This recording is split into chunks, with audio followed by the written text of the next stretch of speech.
Have you ever felt that little tickle in your chest and thought genuinely, shit, I might be about to die?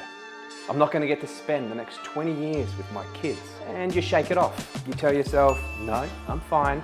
This is totally normal and I'll get better soon. I'll dial it in. I've done that on this very floor in this kitchen here, laying on the ground thinking I was genuinely having a heart attack. And the truth is, I know what to do. I need to eat a little bit better. I need to move a bit more, sleep more consistently, and stop fucking everything up on Friday. The problem here isn't about knowledge. It's just that when life gets messy, I restart. I like to use the analogy of a car. If you get a flat tire, you fix up that tire. That's not what I do. When I get a flat tire, I get out with my machete and I hack up the other 3.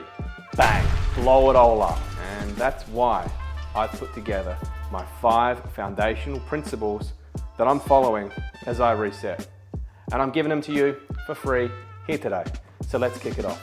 Principle number 1, boring consistency beats intensity. If it looks impressive, chances are it's probably not going to last. Think about everyone in your office that started keto. How many of them are still doing it?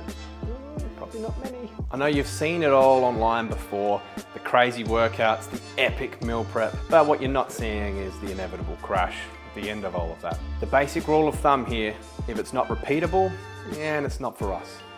Flick it. Now this is a hot take. You don't need to do more. In fact, you need to do less. You just need to do it more consistently. Every time that you're relying on perfect conditions, you're setting yourself up for failure. I'm not interested in maximizing your output on your best days. I'm looking to get minimum viable effort even on your worst days, because those days, they stack up.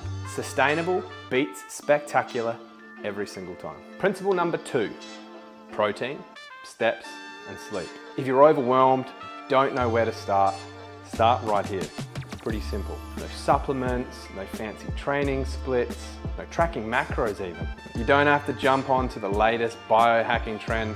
I mean, have you seen old mate that's literally injecting himself with his son's blood? Fucking crazy.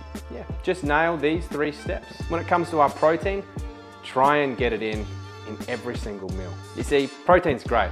Sure, it's going to give us a bit of muscle, but it makes us full. And if we're a bit more full, chances of us snacking are going to be reduced significantly. We're going to hit our steps. I've spoken about this already. 10,000 steps a day. That's the standard. There is no excuse. Even in an office space, take the stairs. Don't take an escalator. Don't take an elevator. Get them in. And sleep. Protect your sleep. Sleep is fundamental to securing your longevity. When it comes to sleep, we want to be protecting our sleep. So I'm talking about leaving the phone in another room, getting an old school alarm clock. Yep.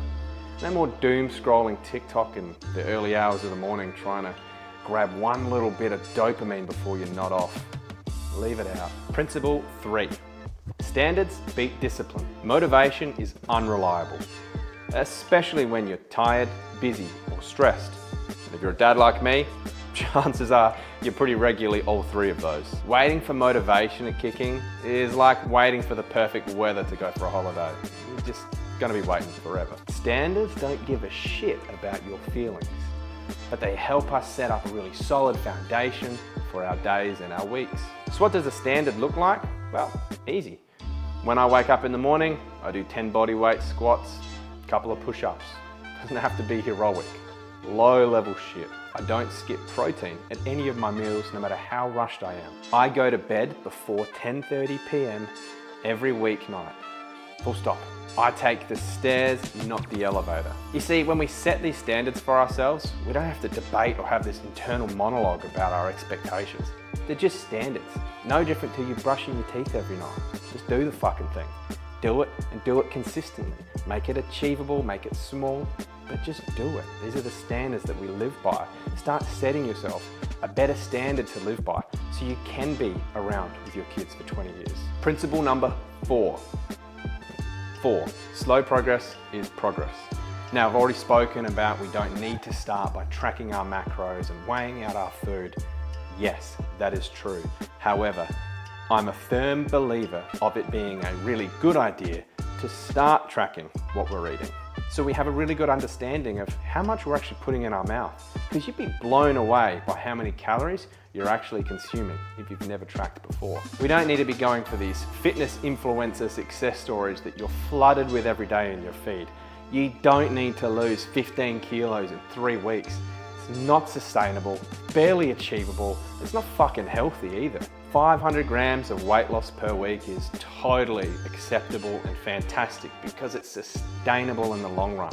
We don't want to be cutting our calories too much. There's nothing I hate hearing more than people who are on some insane crash diet, 1200 calories a week, wondering why they're fucking tired and sore all the time. You gotta eat, so let's make it manageable.